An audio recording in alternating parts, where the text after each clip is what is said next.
अगर आपने इस वीडियो पर क्लिक करा है तो there is a high chance कि आप एक वन साइडेड रिलेशनशिप में हो। तो अगर ऐसा है तो प्लीज डिस्क्लेमर देख के ही आगे बढ़ना।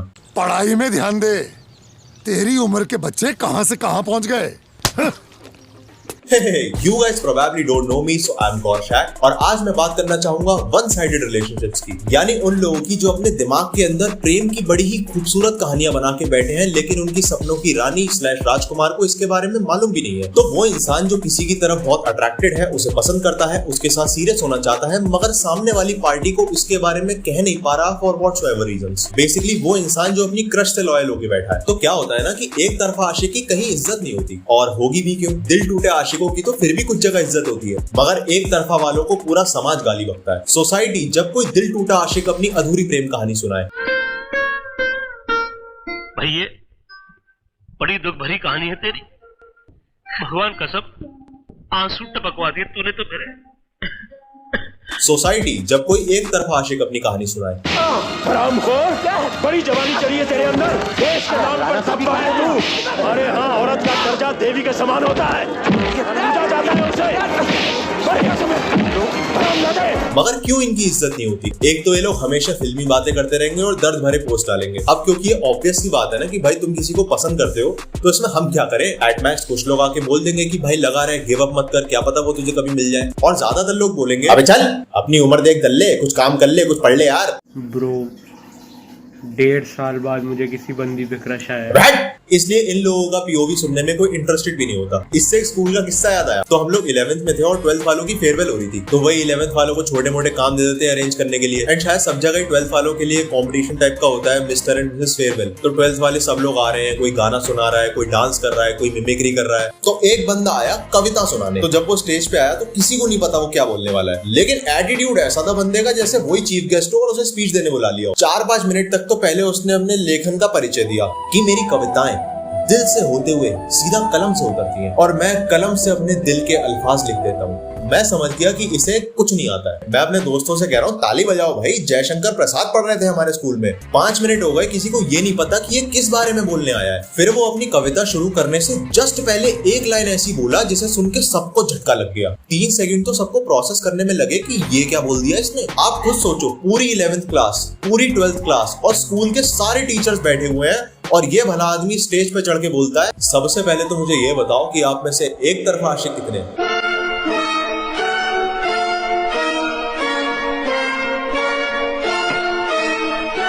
उसकी कविता की पहली लाइन पूरी होने से पहले प्रिंसिपल ने बोला अबे नीचे उतारो इस हरामजादे को, साले आशिकों के कवि सम्मेलन में आया है तू।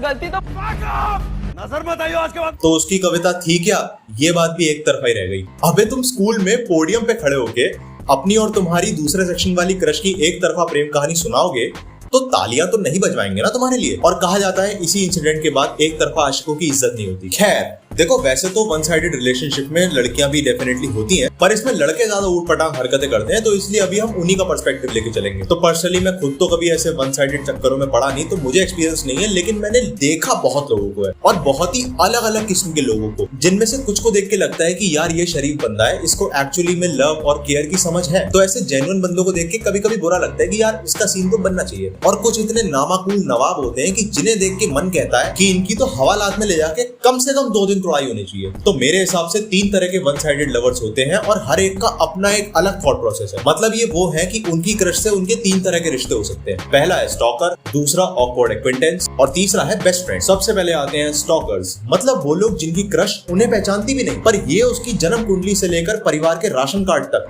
सब निकाल के बैठे हैं। इनका सामने वाली पार्टी से कोई डायरेक्ट कॉन्टेक्ट नहीं होता, इसलिए खुद से जाके बात करने के लिए कोई रीजन ही नहीं होता। एंड अभी स्टॉकर से मेरा मतलब वो लोग नहीं है जो IRL जाके पीछा करते हैं, हर या कोचिंग वगैरह के बाहर जाके खड़े हो जाते हैं। ये क्रीप होते हैं। ये तो वो कॉकरोच हैं जिनका बर्बादी भी कुछ नहीं कर पाती। इनका इलाज सिर्फ महिला हेल्पलाइन वालों के पास होता है। 4 लातें गलत जगह पड़ती हैं तो दिमाग सही काम करने लग जाता है। अभी स्टॉकर से मेरा मतलब है ऑनलाइन स्टॉकर्स, जो अपनी पसंदीदा लड़की के रेगुलर फॉलोअर होते हैं। वो बंदा जो मनी मन उस लड़की को अपनी पत्नी मान के बैठा है, कोई इंस्टा स्टोरी मिस नहीं करता। मदर्स डे पे सासू माँ की फोटो सेव कर लेता है, फादर्स डे पे ससुर जी की। जिंदगी बहुत बुरे फटके मारेगी दोस्त, बहुत ज्यादा। ये बंदा मनी मन अपने हसीन सपनों में खुश है, लेकिन फिर जब वो बंदी अपने नए बॉयफ्रेंड के साथ कोई होलसम पिक्चर डालती है, तब इस एक तरफा आशिक के होश उड़ जाते हैं।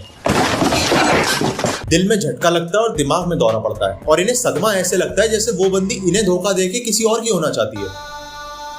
तो फिर क्यों आई मेरी जिंदगी में? क्यों मुझे बदला? क्यों बनाया मुझे ऐसा? क्यों दिखाई मुझे वो खुशियां, वो प्यार, ताकि आज तुम मुझसे कह सको कि वो सब झूठ था और सच ये है कि आज तुम किसी और की बनना चाहती हो? Dude, she doesn't even know that you exist. वो बंदी कह रही है कौन है भाई तू? तो इनमें से ज्यादातर लोग दर्द भरे आशिक बन जाते हैं, दुनिया को मोहब्बत का पाठ पढ़ाते हैं और कुछ गिने चुने मनचलों की गर्मी अभी भी शांत नहीं होती, तो इसलिए बंदी के बॉयफ्रेंड को धमकाने की कोशिश करते हैं, जबकि बंदी कह रही है कि मैं उसकी तरफ हूँ भाई। नहीं, तुम सिर्फ मेरी हो और किसी की नहीं हो सकती।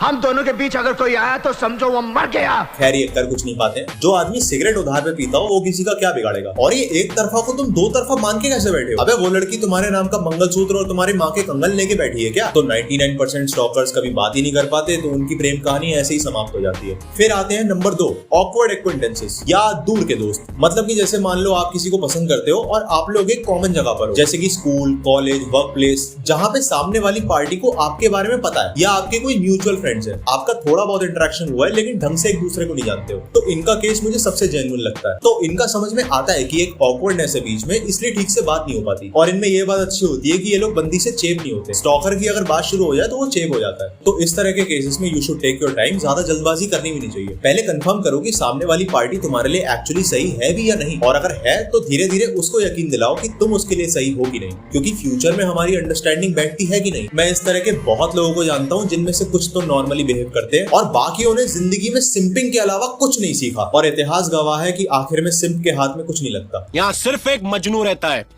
जो अपनी लैला के चक्कर में दीवाना हो गया है, और वो लैला जो उसे टके के भाव नहीं पूछती है। फिर आते हैं तीसरे, बेस्ट फ्रेंड्स या क्लोज फ्रेंड्स, सबसे हरामी लोग। तुमने इंस्टाग्राम, ट्विटर पे वो मीम्स देखे होंगे कि never trust a girl with a male best friend. इस बात की शुरुआत इन्हीं लोगों के चक्कर में हुई है। कुछ लोग जो सामने वाली पार्टी को लाइक तो करते हैं लेकिन कभी डायरेक्टली जाके अप्रोच नहीं करते। ये लोग उसका दोस्त बन के सेफ खेलते हैं और सिंपल लोगों को फ्रेंड जोन आसानी से मिल जाता है, तो ये दोस्ती बढ़ा के बंदी के क्लोज आ जाते हैं और बंदी इन्हें अपनी पुरानी डेटिंग हिस्ट्री सुनाती है और ये सुनाती है कि वो किसे डेट करना चाहेगी। ये लोग दिमाग में एक एक चीज के नोट्स बनाते हैं। पुराने ब्रेकअप में कंधा देने से लेकर नया रिलेशनशिप तोड़वाने में पूरा योगदान इन्हीं का होता है, क्योंकि खुद भी तो चांस मानना है। पर ये लोग खुद कभी अपने दिल की बात ढंग से कन्फेस नहीं करते, क्योंकि डर होता है कि अगर बंदी ने मना कर दिया तो फिर आसपास रहना भी बंद। एंड ऑफ कोर्स सब मेल फ्रेंड ऐसे नहीं होते, पर ऐसे बहुत लोग होते हैं, बहुत। तो मेरी नजर में तो ये बेशर्मी है, क्योंकि भाई तुम ऑलरेडी उसके इतना क्लोज जा चुके हो तो अपनी बात रखो ना। अगर उसे ठीक लगा तो बढ़िया है, और अगर उसे तुम्हारे साथ रिलेशनशिप में आना सही नहीं लगता तो ना आए, ठीक है। या उसको कोई और पसंद है तो ठीक है,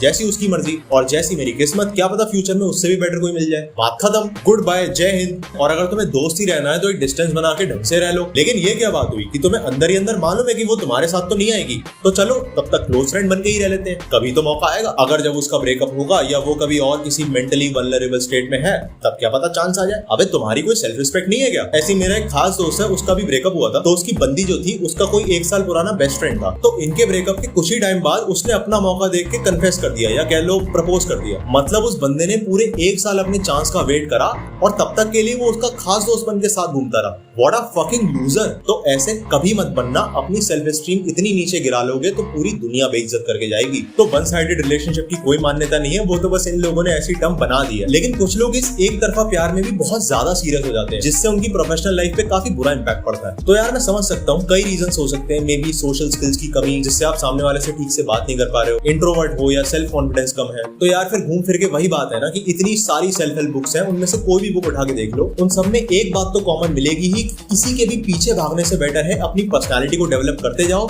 तुम्हारी लाइफ में अपने आप ही अच्छे लोग अट्रैक्ट होते जाएंगे, वरना तो भाई एक तरफा आशिकी की वैसे भी कोई इज्जत नहीं है और तुम्हारी कहानी सुनने में कोई इंटरेस्टेड भी नहीं होगा। और तुम जिस भी लड़की को पसंद करोगे वो और उसका परिवार किसी सेटल्ड बंदे के साथ शादी का दहेज डिस्कस कर रहे होंगे।